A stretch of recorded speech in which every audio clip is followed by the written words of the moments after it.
Bapak Ibu saking para rawuh kakung Sumawana Putri, para keluarga dalah keluargi besan. Purwakaning adicara panggih kanthi miyosipun Sri Hatmaja temanten putri saking Tepas Wangi Panti Busana.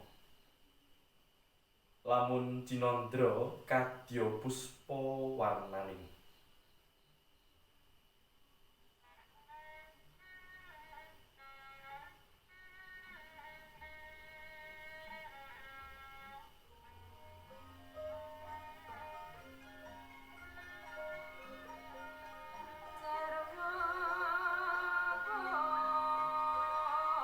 Mijil saking Tepas Wangi Panti Busana.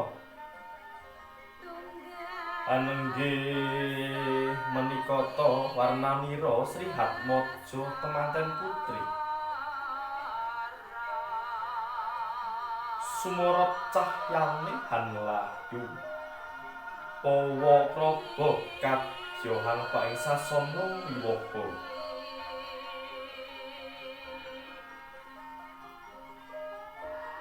Dasar sulistya ing warna rinengga ing busana.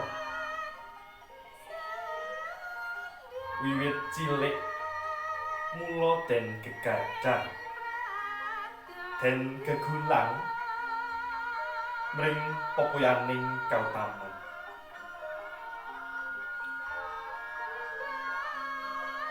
Ginala gala mring edi endah luhuring budaya.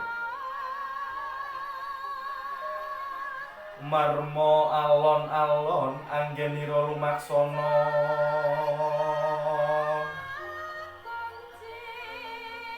Gandes luwes kepes tumapaking padha wiramaning pradangga.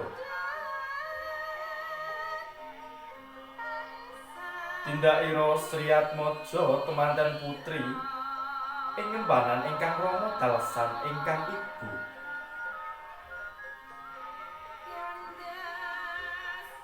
Kadherekaken déning para kadang keluarga Mandawa kang samya jumurung ing karsa.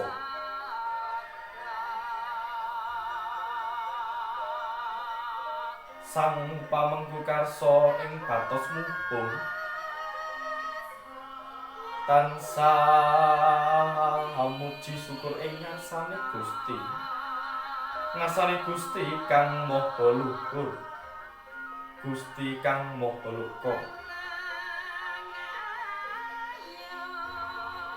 Dene kasembadan amiwaha putri Madya Siwi hanggih putri kinasih Sri Hatmaja temanten putri.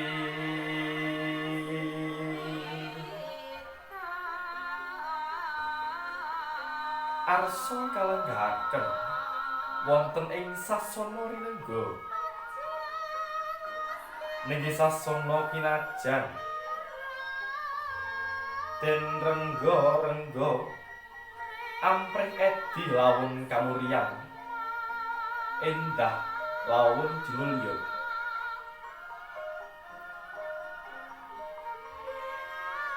Nalika semana tindake sampun kepareng hancur wonten ing sasana rinengga.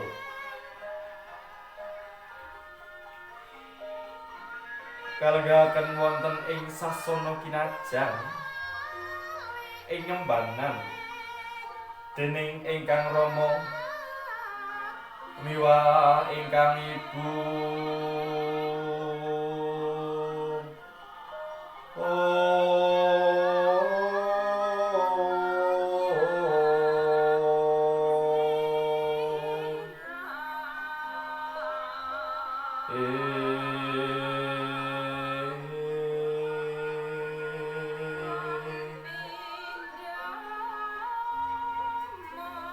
Sampun kepareng lenggah anggana raras ing sasana rinengga Sri Hatmaja temanten putri.